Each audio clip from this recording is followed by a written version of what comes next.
한 5, 6년 전쯤인 것 같아요. 한국에서 신문을 보는데 그 신문에 초등학생들의 장래 희망, 변천사라는 내용으로 기사가 나 있더라고요. 1970년대와 80년대 초등학생들의 장래 희망은 1번이 대통령, 2번이 과학자, 3번이 군인이었답니다. 근데 1990년대 그 초등학생들의 장래 희망은 1번이 의사, 2번이 변호사, 3번이 교사. 그런데 2016년도에 초등학생의 장래 희망 1위는 문화예술 스포츠 분야가 차지했습니다.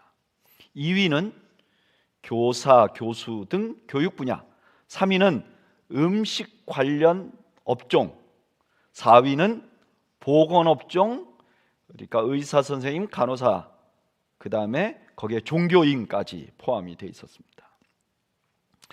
여러분, 여기 장래 희망이라는 것은 아마 인생의 목표, 이런 의미가 있을 것입니다. 사실 초등학생이 갖는 장래 희망은요, 그들이 갖는 인생의 목표가 무엇인지 보여주는 그런 시금석이 되고, 또한 그 사회를 이해하는 데 매우 중요한 지표를 제공을 해줍니다. 왜냐하면 어린 아이들의 장래 희망이라는 것이 그냥 그 아이들의 장래 희망이 아니라 그 시대의 사람들이 추구하던 목표를 반영하기 때문입니다. 예를 들면 70년대 80년대 사람들이 사는 아이들이 장래 희망 1위가 대통령이었다면 그 당시 사람들이 권력을 가지는 사람이 되는 것을 목표로 하고 있었다는 것을 보여줍니다. 90년대 의사, 변호사, 교사가 상위권이었던 것을 보면 그 시대 사람들은 안정된 생활을 하는 사람이 되는 것이 목표였다는 것을 알 수가 있죠. 2016년도에 문화예술 스포츠 분야가 1위인 것을 보면 그 당시 사람들은 물질과 사회적인 인지도를 많이 가진 그런 사람이 되는 것이 그들의 목표였다는 것을 보여줍니다. 여러분, 이런 현상은 우리 그리스도인들에게도 나타납니다. 우리가 이 땅에 살면서 우리 그리스도인들이 가지는, 모든 그리스도인들이 가지는 목표는 무엇일까요? 이건 아마 매우 분명한 목표가 있습니다. 에베소서 4장 13절, 우리가 다 하나님의 아들을 믿는 것과 아는 일에 하나가 되어 온전한 사람을 이루어 그리스도의 장성한 분량이 충만한 데까지 이르리니. 이 땅에 살면서 우리 모든 그리스도인들이 온전한 사람을 이루기를 바라는데, 그 온전한 사람을 이루는 그 모델 혹은 목표는 그리스도의 장성한 분량에 이르는 것입니다. 그런데 사람들마다, 각 시대마다 그리스도의 장성한 분량이라는 것이 과연 어떤 것인가 할 때 조금 다르게 투영되었던 것 같아요. 제가 아주 어렸을 때 한국 교회가 기도에 엄청난 부흥이 일어났을 때가 있었습니다. 그래서 그때는 부흥 강사건 주일날 목사님의 설교든 그 설교 내용이 대부분 내가 기도했더니 하나님이 이루어 주셨다, 아니 주님이 기도했더니 어떤 일을 성취하셨다, 이런 설교를 정말 많이 들었던 것 같아요. 그래서 그때 저는요, 예수님 닮은 사람 누구냐? 기도 많이 하는 사람이라고 생각을 했어요. 그래서 교회 안에서 좀 목소리가 하는 분을 보면 우리 저분이 좀 신실한가 보다, 저분이 좀 예수님 닮았나 보다, 이렇게 생각을 한 적도 있었습니다. 제가 청년 때는 한국의 젊은이들 사이에 민중이라는 단어가 선풍적인 인기를 끌 때가 있었어요. 그때 대학생들 집회를 가면 우리 예수님을 어떻게 주로 많이 묘사했냐면 가난한 사람들과 함께 하시는 예수님, 권력자들과 대항하시는 예수님의 모습을 많이 가르쳤어요. 제가 보기에 노동운동 하시면서 모든 것을 충분히 잘 살 수 있는데 다 버리고 가난한 분들과 사는 분들을 보면 와, 저분 정말 예수님 닮은 분이구나, 이렇게 느끼기도 했어요. 대학을 졸업할 때쯤 되니까 한국의 기독교 엘리트주의가 막 기초를 닦고 이제 막 부흥하던 때였어요. 그래서 그때는 집회에 가면요, 많은 분들이 예수님은 어떤 분이냐? 하나님 나라를 건설하기 위하여 이 땅에 오신 주님, 뭐 이런 주제가 한창 많이 설교가 됐어요. 그래서 그때는 기독교에 대해서 논리적으로 설득하고 그 다음에 자기가 청렴하게 사는 분들이 그리스도의 장성한 분량에 이른 예수님 닮은 분으로 생각을 했어요. 그래서 제가 제일 부러워했던 사람은 신앙도 좋은데 공부도 잘해요. 그래서 유학 가는 선배들이 그렇게 부러웠어요. 저분은 정말 예수님 닮은 것 같다. 가끔 선배 중에서 공부를 마치고 교수가 돼서 들어오는 분들을 보면 정말 저분은 예수님의 가장 근접한 분이 아닌가. 이처럼 그리스도인들의 그 목표가 예수 그리스도의 장성한 분량에 이르는 건데, 그 예수님의 장성한 분량이라고 말하는 것이 각 시대에 따라서 조금 다른 의미를 가지고 있었던 것 같아요.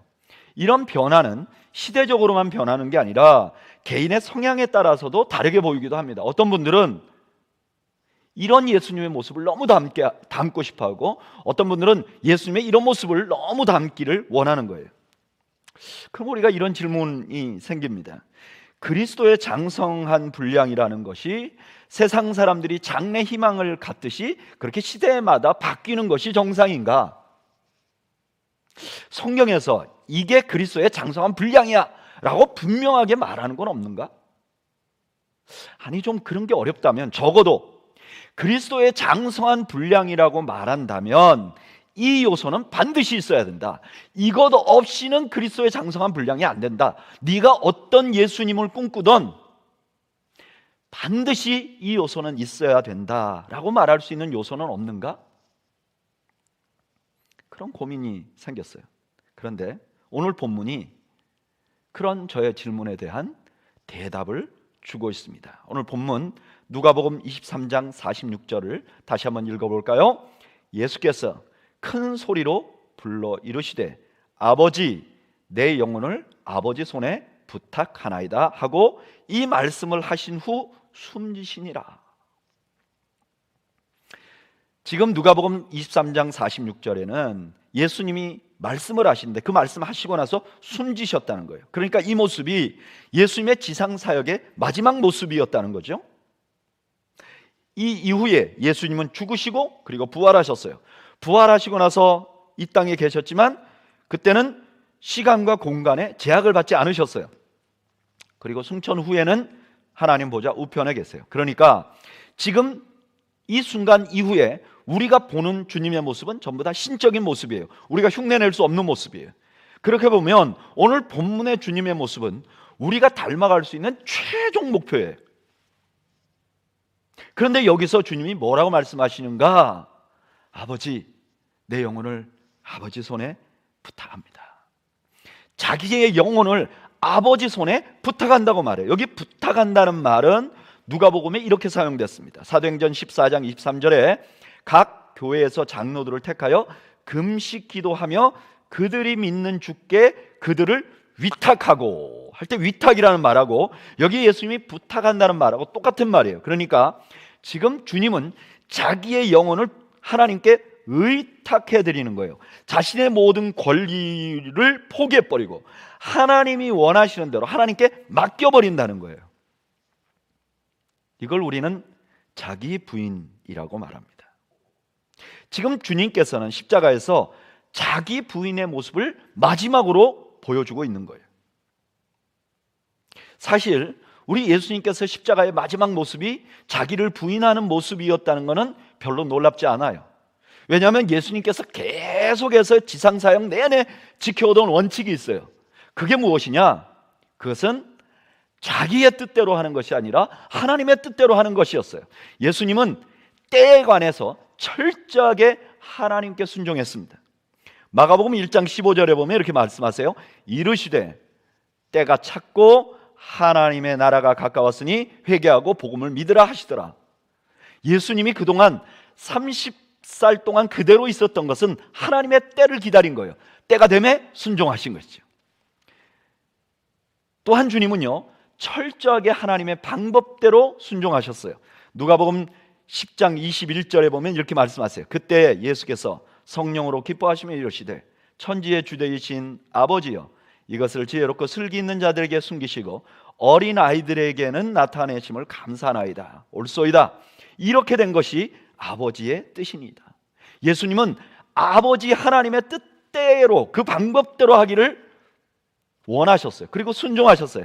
그 극치로 나타나는 것이 누가복음 22장 42절에 겟세마네 기도죠. 뭐라고 말씀하시죠? 이르시되 아버지여 만일 아버지의 뜻이거든 이 잔을 내게서 옮기시옵소서. 그러나 내 원대로 마시옵고 아버지의 원대로 되기를 원하나이다 하시니.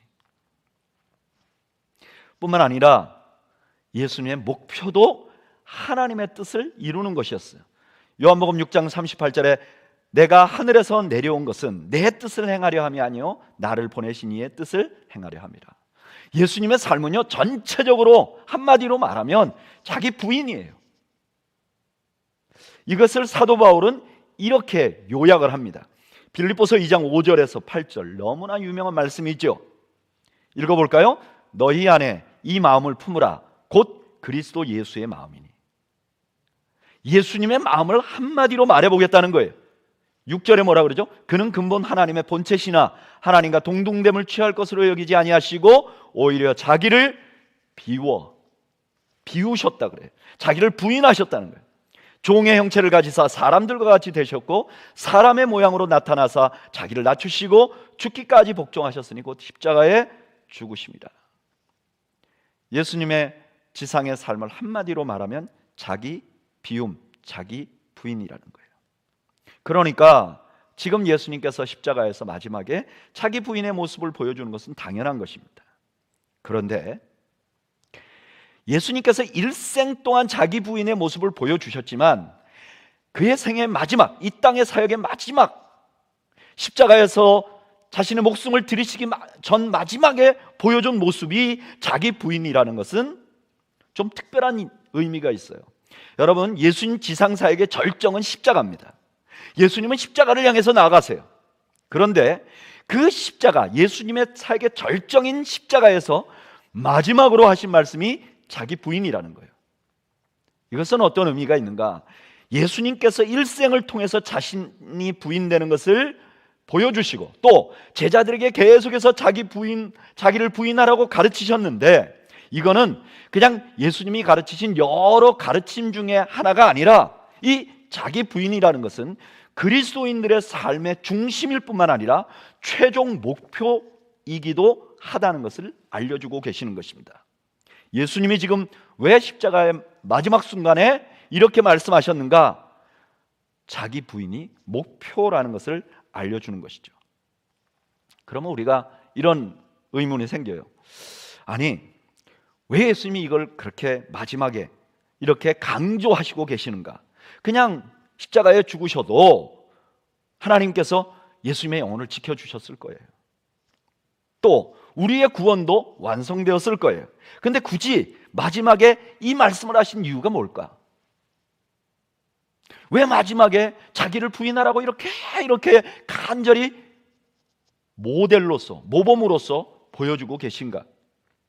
우리는 그 이유를 사사기서에서 찾을 수 있어요. 여러분, 구약의 사사시대는요, 이스라엘 백성들이 가나안 땅에 들어간 이후에 생긴 거예요. 가나안 땅은 어떤 곳이죠? 애굽에서 430년 동안 종로로 타던 이스라엘 백성들이 극심한 고통을 당하고 모세의 기적을 통해서 애굽을 나옵니다. 그리고 자그마치 40년 동안을 광야에서 헤매요. 그리고 나서 오매불망 들어가던 자기들이 바라던 것이 가나안 땅에 들어가는 것입니다. 그런데 이들이 드디어 가나안 땅에 들어왔어요. 그러면 정말 행복해야 하잖아요. 정말 복되어야 하잖아요. 그런데 안타깝게도 사사시대를 보면 성경에서 가장 어둡고 가장 불행한 일이 많이 일어난 시대예요. 그런데 이 사사기 맨 마지막에 성경은 이렇게 선언합니다. 사사기서 21장 25절, 그때에 이스라엘의 왕이 없으므로 사람이 각기 자기의 소견에 옳은 대로 행하였더라. 사사시대 때 왜 이렇게 불행한 일이 많이 일어났는가? 그들이 꿈에 그리던 가나안 땅에 들어갔는데 왜 이렇게 불행했는가? 이유가 뭐냐? 그때 왕이 없었다는 거예요. 여러분, 이게 초점이 아닙니다. 더 초점은 뭐냐면 자기의 소견에 옳은 대로 행했다는 거예요. 자기가 주인이라서 세상이 엉망진창이 되고 불행한 일이 일어났다는 거예요. 여러분, 사탄은 오늘날도 이와 똑같은 전략을 구사하고 있어요. 사탄은 우리가 주님을 믿고 구원 얻는 것을 막을 힘이 없습니다.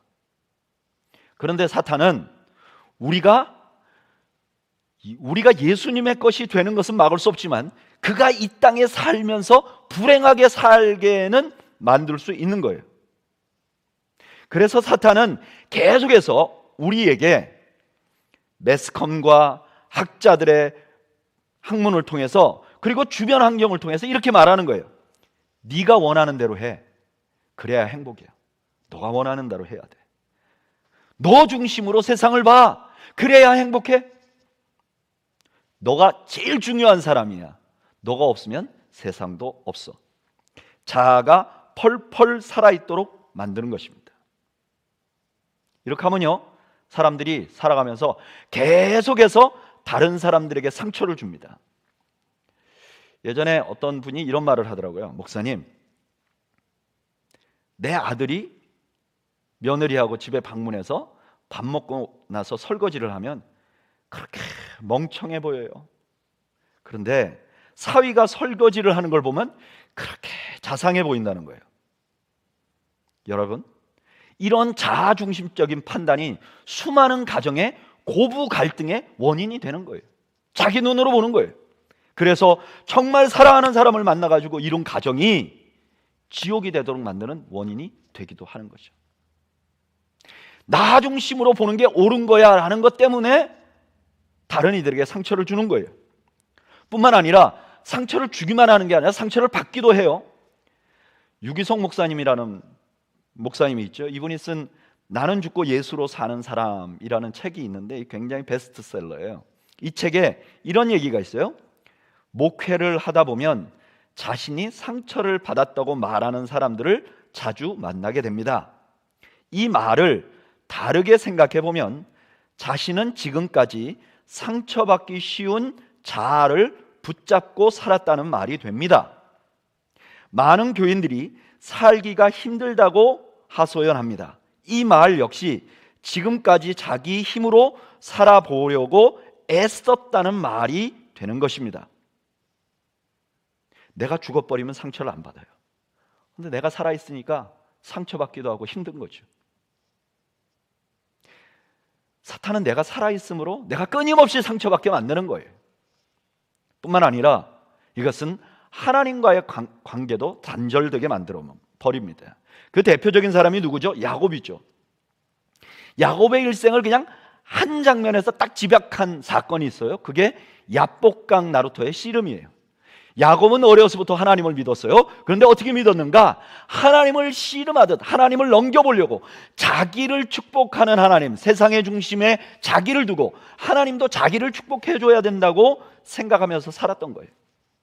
그러니까 그의 인생이 늘 힘들고 어렵고 고통스러웠던 것이죠. 여러분, 우리가 우리의 삶의 중심이 되면 우리는 예수 믿고 살아도 이곳에서 지옥 같은 삶을 살게 되는 거예요. 예수 믿는 사람끼리 결혼했는데 가정이 지옥 같은 거예요. 예수 믿는 사람들끼리만 모여 있는데 교회가 지옥 같은 거예요. 주님께서는 우리를 그냥 죄악에서 건져 천국에 가게 할 뿐만 아니라 이 사탄의 전략에서 우리를 구해 주기를 원하셨어요. 그래서 지상 사역 내내 자기를 부인하라고 말씀하셨어요. 그리고 삶으로 보여주셨어요. 그리고 마지막에 십자가에서 마지막으로 주님께서 자기 부인이 이게 너무너무 중요한 것이야. 이것이 우리가 이 땅에 살면서 인생의 최종 목표야. 자기를 부인하는 것, 이것이야말로 우리 인생의 최종 목표야 라고 우리에게 알려주고 계신 것입니다. 여러분, 자기 부인이 인생의 최종 목표라면 자기가 부인되지 않는 사람은 아직 신앙생활을 시작도 못한 사람입니다. 이건 사실이에요. 여러분, 그리스도인이 되는 가장 처음 공식적인 경험은 바로 세례입니다. 근데 세례는 우리한테 어떤 의미가 있죠? 우리 장로교를 시작하신 존 칼빈이 기독교 강요, 장로교 교인들은 이런 걸 믿어야 된다 하고 자기가 정리해 놓은 책이 있어요. 기독교 강요. 거기 4권 15장이 세례라는 장이 있어요. 근데 세례를 다루면서 이렇게 말해요.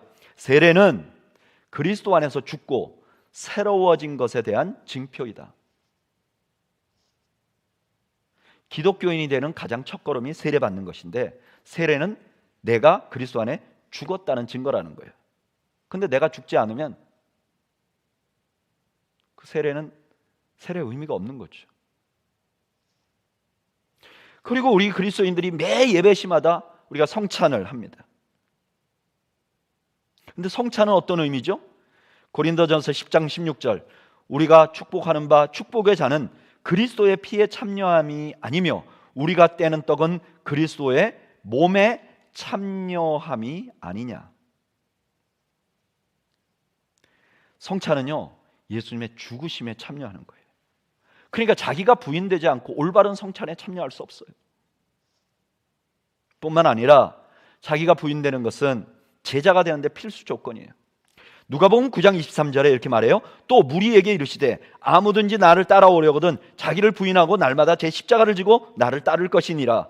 무리에게 말씀하셨어요. 아직 제자가 안 된 사람들이에요. 예수님이 무리들 중에서 제자가 되기를 원하는 사람들에게 이렇게 말하는 거예요. 제자가 되고 싶어요? 그러면 자기를 부인하세요. 그리고 나서 나를 따르세요. 자신이 부인되지 않으면 멀리서 주님을 바라보는 무리는 될 수 있지만 제자는 될 수 없다는 거예요. 여러분, 자기를 부인하는 것이 우리가 꿈꾸는 예수님의 모습의 완성이기 때문에 자기가 부인되지 않으면 아직 신앙생활 시작도 못한 거예요. 맛도 못 본 거예요. 뿐만 아니라 자기가 부인되지 않으면 신앙생활은 절대로 완성될 수 없는 거예요. 우리의 구원은 주님께서 완성하셨어요. 그러나 우리가 살아가는 삶의 성화는 절대로 완성되지 않는 거예요. 우리가 다른 분야에서 탁월한 성과를 가져오고 탁월한 성숙을 가져와도 자기가 부인되지 않으면 그것은 항상 문제를 일으킬 수 있어요. 여러분, 아무리 기도를 많이 해도 자기가 부인되지 않으면 그 사람은 하나님을 대적할 가능성이 있습니다. 그 대표적인 사람이 발람 선지자예요. 이 발람 선지자는요, 기도를 많이 했던 사람일 것 같아요. 그래서 하나님의 음성을 직접 들었어요. 뿐만 아니라 소위 말하면 그 영성 운동하는 사람들이 영권이라고 그러죠. 축복하는 권한. 근데 발람은 축복하고 저주하는 권한이 있었던 것 같아요. 그러니까 굉장히 영적인 사람이었죠. 그런데 이 사람은 끝까지 주님의 말씀을 순종하지 않았어요. 하나님께서 분명히 가서 축복하지 말라 그랬는데 가서 돈을 받고 이스라엘 백성들에게 걸림돌을 놓는 것을 발락에게 가르쳐 줍니다. 그래서 요한계시록 2장 14절에 보면 이렇게 말해요. 그러나 내가 두어 가지 책망할 것이 있나니 거기 내게 발람의 교훈을 지키는 자들이 있도다. 발람이 발락을 가르쳐 이스라엘 자손 앞에 걸림돌을 놓아 우상의 제물을 먹게 하였고 또 행음하게 하였느니라. 그래서 구약 성경에 보면 발람은요, 이스라엘이 가나안 땅을 정복할 때 함께 멸망하고 맙니다. 뿐만 아니라 자기를 아무리 헌신해도 주님께 영광을 못 돌리는 경우가 있어요. 그 대표적인 사람이 가룟 유다예요. 여러분, 가룟 유다는요, 예수님의 제자였어요. 얼마나 영광스러운 부름입니까? 게다가 이 가룟 유다는요, 가난한 사람들에 대해서 마음이 있었어요. 요한복음 12장 4절에 보면 이런 말씀이 있어요. 제자 중 하나로서 예수를 잡아줄 가룟 유다가 말하되 이 향유를 어찌하여 300데나리온에 팔아 가난한 자들에게 주지 아니하느냐 하니. 옥합을 깨트린 여인에게 야, 이거 너무 왜 이렇게 낭비하냐, 가난한 사람을 도와야지. 그런데 이렇게 가난한 사람을 살았던 그가 나중에 주님을 팔았어요. 예수님께서는 가룟 유다를 향해서 나지 않았으면, 태어나지 않았으면 좋았을 사람이라고 말했어요. 너무나 불행하죠. 지난 몇 주 동안 저는 이제 누가복음 말씀 묵상하면서 이런 의문이 들었어요. 아니, 도대체 이 가룟 유다는 왜 이랬을까?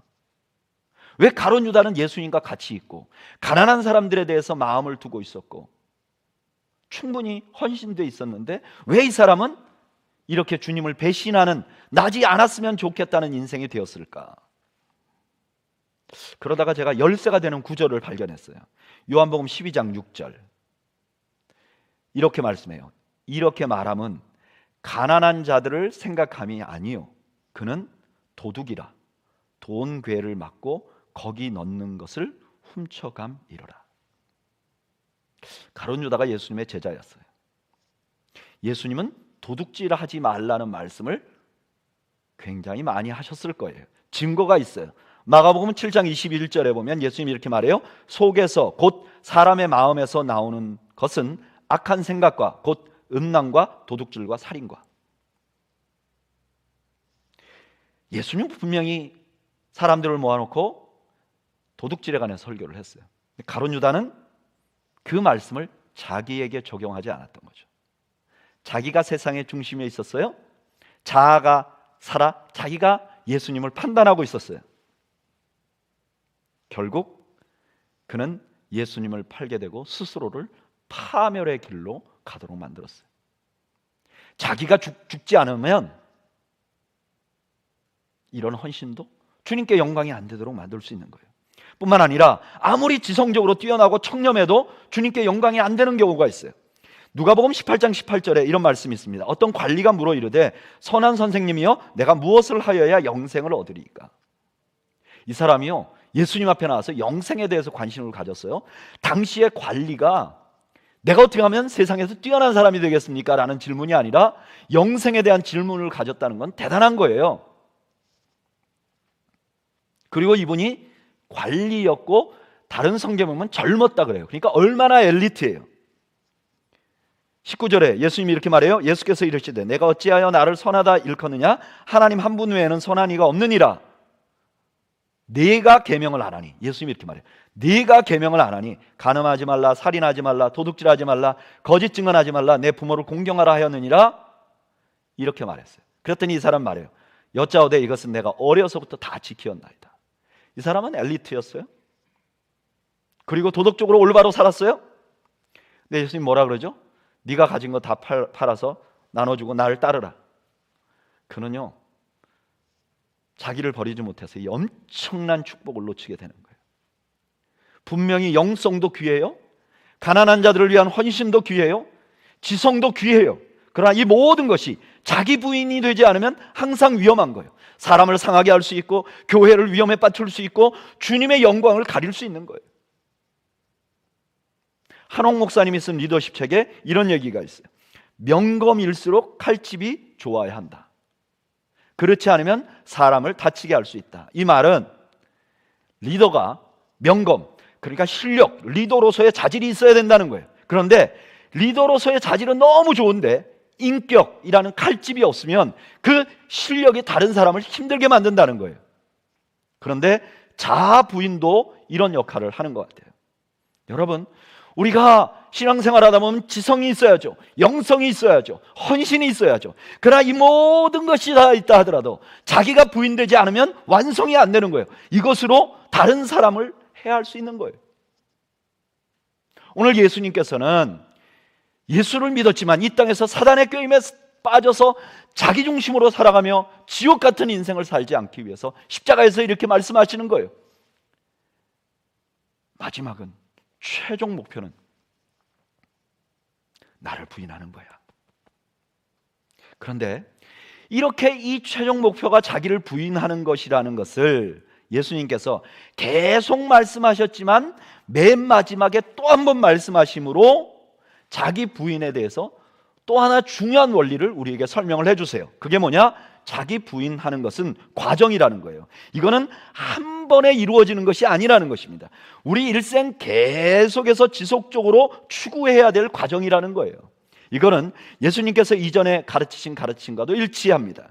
누가복음 9장 23절 또 무리에게 이르시되 아무든지 나를 따라오려거든 자기를 부인하고 날마다 제 십자가를 지고 나를 따를 것이니라. 여기 날마다라는 말이 있어요. 이건 무슨 뜻이죠? 자아를 부인하는 것, 자기를 부인하는 것은 한꺼번에 이루어지는 것이 아니라는 거예요. 계속해서 우리가 노력하고 계속해서 이루어가야 할 거라는 거예요. 만약에 자기를 부인하는 것이 과정이라면 그럼 우리가 어떤 노력을 해야 될까요? 저는 첫째로 우리가 날마다 십자가 앞에 서야 한다고 믿습니다. 갈라디아서 2장 20절 한번 볼까요? 내가 그리스도와 함께 십자가에 못 박혔나니 그런즉 이제는 내가 사는 것이 아니로 오직 내 안에 그리스도께서 사시는 것이라. 저는 이 말씀을 처음 들었을 때 이게 참 생각이 잘 정리가 안 되는 거예요. 내가 그리스도와 함께 십자가에 못 박힌다는 게 무엇일까? 그리고 이제는 내가 사는 것이 아니라 내 안에 그리스도께서 산다는 것이 무엇일까? 너무너무 궁금했어요. 이게 무엇인지 여러 주석이나 혹은 청교도들의 책을 읽어봤는데 마음에 흡족하게 드는 대답이 없었어요. 근데 제 나름대로, 이건 제가 나름대로 생각해 본 거예요. 예수님의 십자가 형벌, 예수님이 십자가에서 죽으신 거는 팩트예요. 그건 복음서에 정확히 나와 있어요. 예수님이 어떻게 죽으셨는지 정확히 나와 있어요. 그런데 이 예수님의 죽음이 나의 죄를 위하여 죽으셨다는 것을 내가 믿게 되면, 믿음이 생기게 되면 나와 그 예수님이 2000년 전에 예수님의 고난이 연결이 되는 거예요. 그 연결이 되는 순간 그 예수님의 십자가 사건은 나에게 감격을 주고 은혜를 줘요. 왜냐하면 어떻게 나를 위해서 그렇게 하셨는가? 그리고 그 감격이 나를 지배해요. 그러면 그 예수님께서 내 안에 사시는 거예요. 그렇게 내 안에 살면 나는 그 그리스도의 뜻에 따라 움직이는 거죠. 이것을 빌립보서 1장 20절 21절은 이렇게 설명해요. 나의 간절한 기대와 소망을 따라 아무 일에든지 부끄러워하지 아니하고 지금도 전과 같이 온전히 담대하여 살든지 죽든지 내 몸에서 그리스도가 존귀하게 되게 하려 하나니 이는 내게 사는 것이 그리스도니 죽는 것도 유익함이라. 십자가에 달리신 예수님을 끊임없이 묵상하고 그 주님의 사건이 바로 나를 위하여 주신 사건이라는 것을 묵상하고 적용하면 자아가 죽어나갈 수 있는 거죠. 여러분, 우리의 슬픔이 바로 여기 있어요. 우리의 슬픔은요, 우리가 예수 그리스도의 십자가를 오직 고난 주간에만 묵상한다는 거예요. 우리가 너무나 십자가를 평소에는 잊고 산다는 거예요. 십자가를 알되 너무 얕게 안다는 거예요. 한국에 있을 때 어떤 목사님이 저한테 집회를 한번 해달라고 그랬어요. 그래서 제가 이제 항상 똑같이 대답하는데, 목사님, 저는 다른 교회 집회 가면 십자가만 설교하는데 괜찮으세요? 그랬더니 그 목사님이 괜찮아요. 저희도 십자가의 말씀을 기다리고 있습니다. 그러더니 이렇게 물어봐요. 목사님, 십자가로 몇 번이나 설교하세요? 그래서 제가 10번이고 20번이고 합니다. 그랬더니 그분이 이렇게 말해요. 아니, 어떻게 십자가로 10번이나 설교를 해요? 여러분, 십자가는 10번만 혹은 20번만 혹은 고난주간에만 묵상하는 게 아니죠. 성경 전체가 십자가인데 우리는 십자가를 너무 얕게 생각하는 거죠. 뿐만 아니라 십자가를 알긴 알아도 그곳에서의 감격을 잊어버리는 거죠. 이게 우리의 슬픔이죠. 스펄전 목사님은 어느 날 서재에서 막 울고 있는데 사모님 물으셨대. 왜 이렇게 우세요 당신? 그랬더니 이렇게 말했다 그러잖아요. 여보, 내가 지금 십자가를 생각해도 더 이상 눈물이 나지 않아. 내가 십자가를 생각했는데도 내 마음에 감격이 없어졌어 라고 안타까워하며 울었다는 거예요. 여러분, 교회가 회복해야 될 게 이거죠. 교회가 회복해야 될 건 시스템이 아니죠. 교회가 회복해야 될 것은 우리 어떤 행사가 아니죠. 무슨 표가 아니죠. 교회가 회복해야 될 것은 십자가 앞에만 서면 내 가슴 속에서 우러나는 감격이 회복이 돼야 되죠. 그리고 안타까운 것은 십자가대로 살아 내가 죽은 사람들이 점점 안 보인다는 거예요. 아까 말씀드렸던 유기성 목사님이 쓴 동일한 책에 보면 이런 이야기가 있어요. 이 유기성 목사님이 쾰른이라는 지역에 집회를 간 거예요. 독일에. 거기 교민들을 위해서 설교를 했는데 설교 끝나고 나니까 한 분이 와서 이렇게 얘기하더래요. 목사님, 근데 한 가지 문제가 있어요. 목사님 설교 죽으라 죽으라 그랬는데 한 가지 문제가 있어요. 그랬더니 목사님이 그게 뭐지요? 이렇게 물어봤대요. 그랬더니 그분이 이렇게 말했대요. 나는 죽었는데 그 사람들은 안 죽잖아요. 여러분, 그게 그 사람이 안 죽었다는 증거죠. 죽으면 말이 없죠. 다른 사람이, 진짜 죽은 사람은 다른 사람이 죽었는지에 대해서 관심이 없는 거죠. 여러분, 우리가 우리 자아를 죽이려면 십자가밖에 없어요. 예수 그리스도의 십자가 앞에 계속 서야 하는 거죠. 고난 주간에만이 아니라 늘 말씀 묵상하면서 주님 앞에 서야죠. 그리고 그 십자가에 대한 감격을 회복해야죠. 그리고 내 자아가 일어나려고 할 때마다 십자가에 대고 내 자신을 죽여야죠. 십자가의 말씀이 우리의 자아를 부인하도록 만드는 거죠. 두 번째로, 예수님의 영이, 성령이 우리의 자아를 부인하도록 만들어줘요.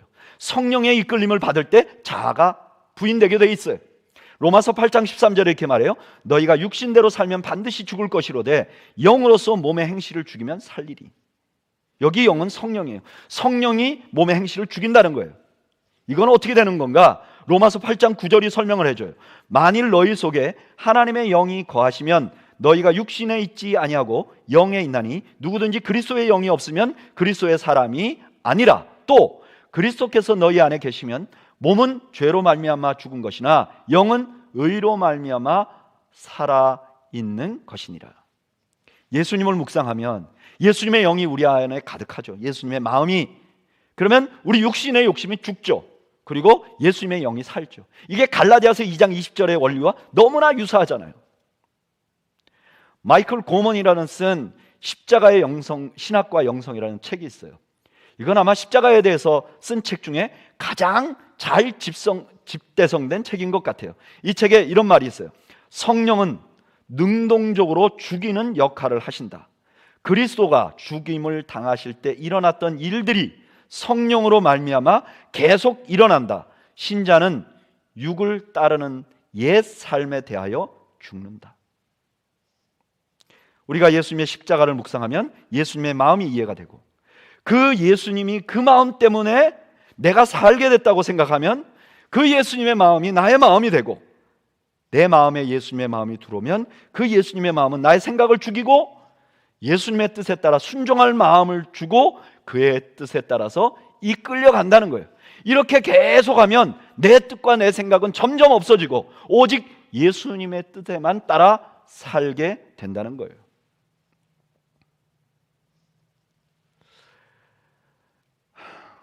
저는 매일 아침 큐티를 하는데 몇 주 전에 큐티를 하면서 나 자신에 대해서 깜짝 놀란 적이 있어요.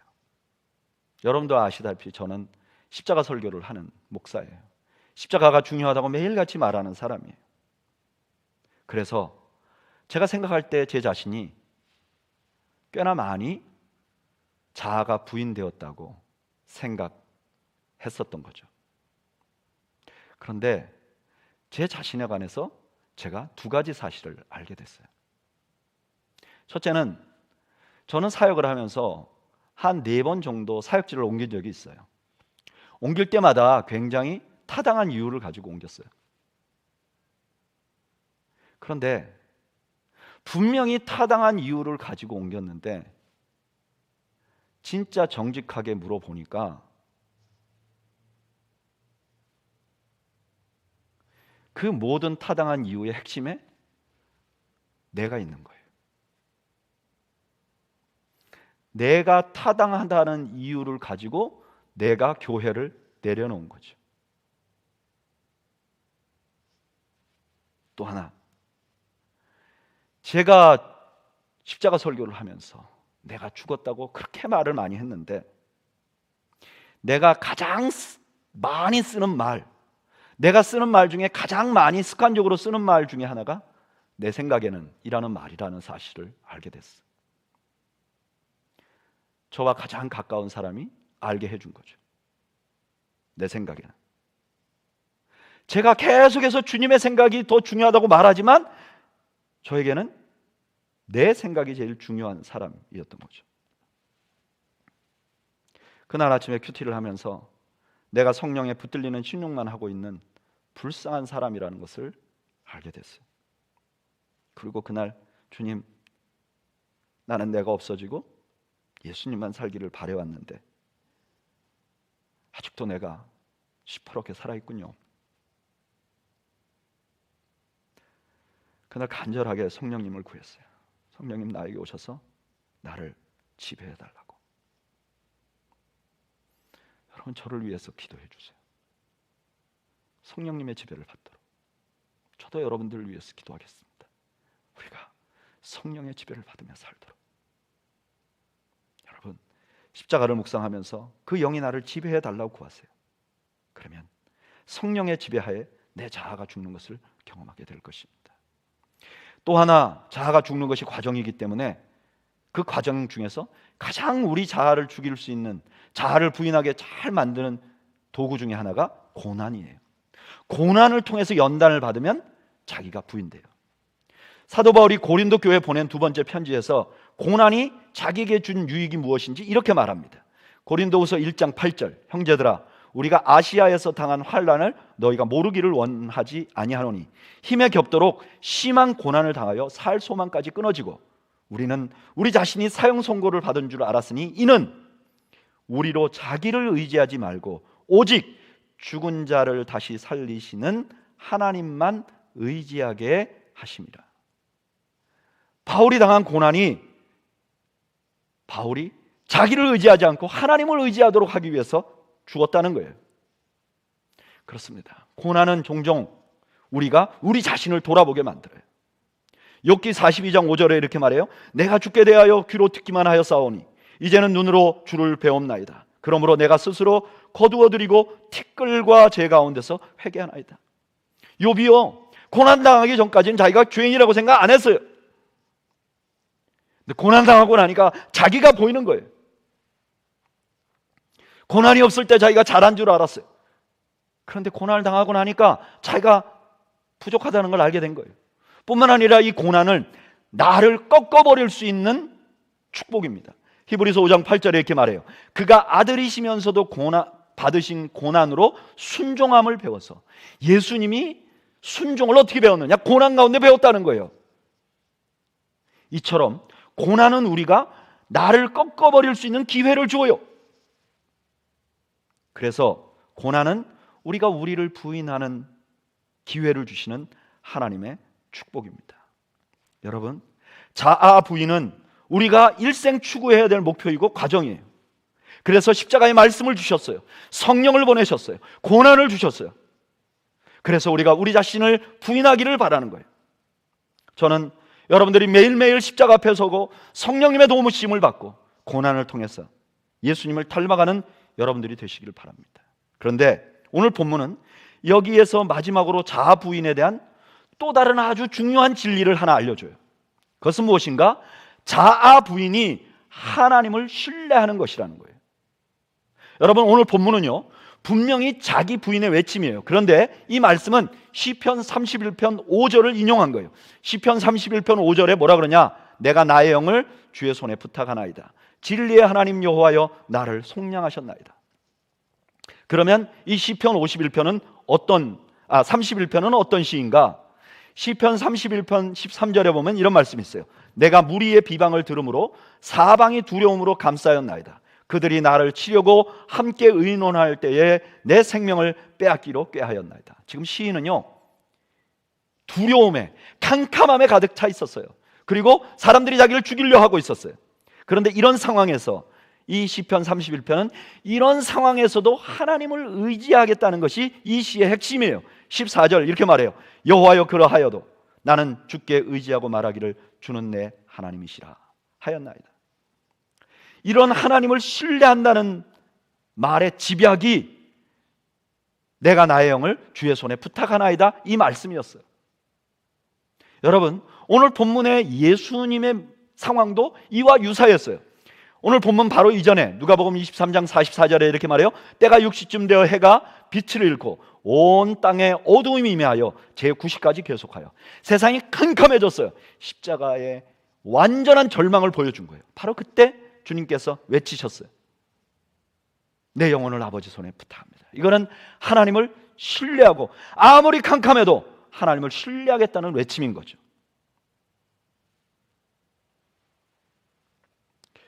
이처럼 자기 부인과 하나님 신뢰는 이런 관계가 있어요. 여러분, 자기를 부인하는 것은 하나님을 신뢰하는 전제입니다. 어떤 사람이 하나님을 신뢰한다고 아무리 말해도 자기가 부인되지 않으면 신뢰 안 하는 거예요. 신뢰는 될 수가 없어요.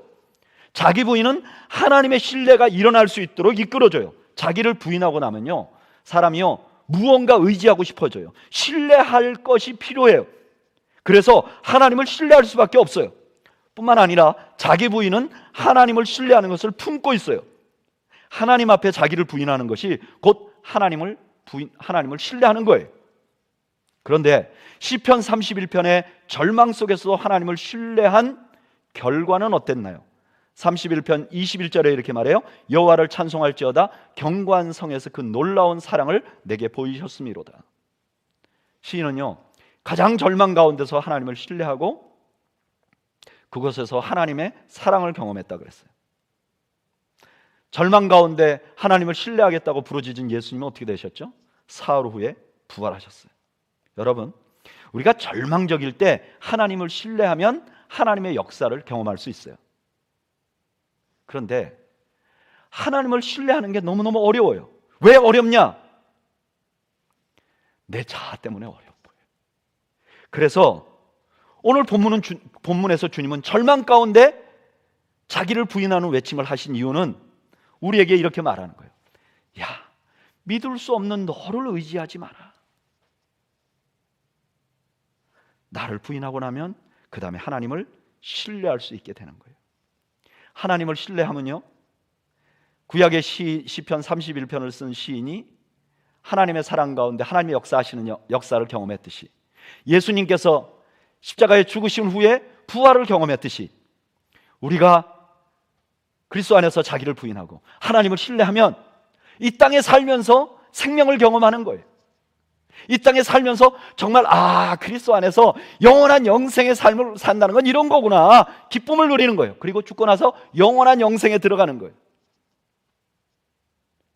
그래서 예수님이 이렇게 말씀하셨어요. 마태복음 16장 24절 25절에 이에 예수께서 제자들에게 이르시되 누구든지 나를 따라오려거든 자기를 부인하고 자기 십자가를 지고 나를 따를 것이니라.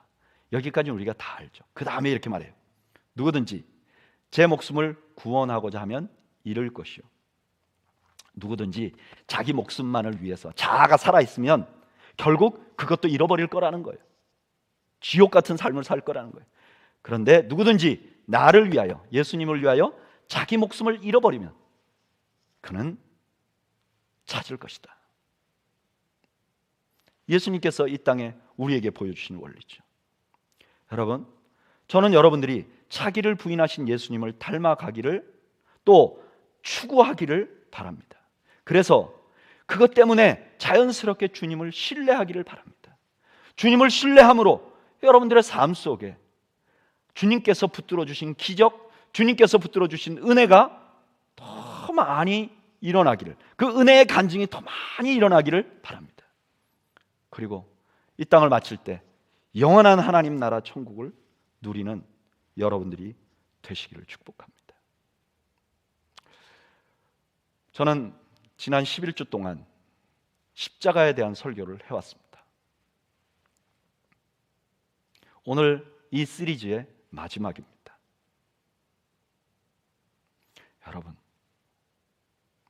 여러분들은 십자가 말씀을 들으면서 무슨 생각을 하셨습니까? 여러분들은 십자가 말씀 앞에서 나의 모습을 비추어 볼 때 내가 어떻게 되기를 기대하고 계십니까? 오늘 이 십자가 시리즈를 마치면서 우리 예수님께서 십자가에서 하신 마지막 말씀, 아버지, 내 영혼을 아버지께 의탁합니다. 저는 우리 모두가 내 안에서 나를 괴롭히고 있는 이 자아, 사람들을 원망하는 이 자아, 나를 보호하는 이 악한 자아, 부서지고 부인되고 나를 사랑하사 자기 몸을 버리신 그 예수 그리스도가 내 삶에서 부활의 영으로 살아있는 주님의 기쁨, 주님께서 우리에게 주신 그 은혜의 기쁨을 우리 모두가 누리게 되기를 주님의 이름으로 축복합니다. 우리 잠시 눈을 감고 묵상으로 기도할까요?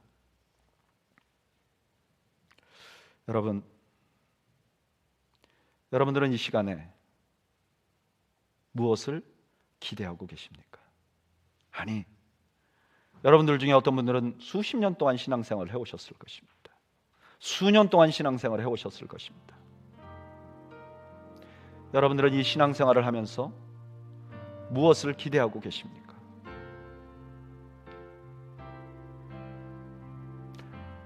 우리 자신을 돌아보죠. 나는 무엇을 기대하고 있는가?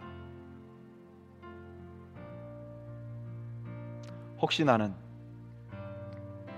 십자가가 아니라 영광만을, 자아를 부인하는 것이 아니라 자아를 견고하게 쌓아나가는 것을 추구하고 있지는 않은지 우리 자신을 좀 돌아보죠. 그리고 우리 하나님께서 내가 십자가에 못 박아 버리기를 원하시는 영역은 어디인지 우리 자신을 돌아보기를 바랍니다. 그리고 이 시간 주님, 고난주간에 주님의 십자가 달림만 묵상하는 것이 아니라 그 십자가에 내 죄가 함께 못 박혀 죽어버린 것처럼 내 안에 악한 것들이 못 박히게 하시고 죽게 하시고 부인되는 역사가 일어날 수 있도록 나를 도와달라고 우리 함께 좀 기도하면 좋겠어요. 그리고 특별히 오늘 이 마지막 말씀을 붙들고 주님, 나도 주님처럼 자기를 부인하는 그런 주님 닮은 그리스도인이 되기를 원합니다. 주님, 나를 도와주십시오. 우리 주님 앞에 성령님께 우리를 도와달라고 우리 잠시 기도하기를 원합니다. 함께 기도하죠. 하나님 주시옵소서. 아버지,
이제는 십자가에 달리사 우리의 구원을 완성하신 우리 주님 예수 그리스도의 은혜와 그 아들을 보내신 하나님 아버지의 사랑과 우리 안에서 우리 자아를 부인하도록 예수의 영으로 우리를 이끌어 가시는 성령님의 교통하심, 오늘 주님 앞에 나를 죽이고 오직 그리스도로 살기를 다짐하는 주의 백성들 머리머리 위와 이들의 가정과 이들의 삶 속에 지금으로부터 영원 무궁토록 함께 있을지어다. 아멘.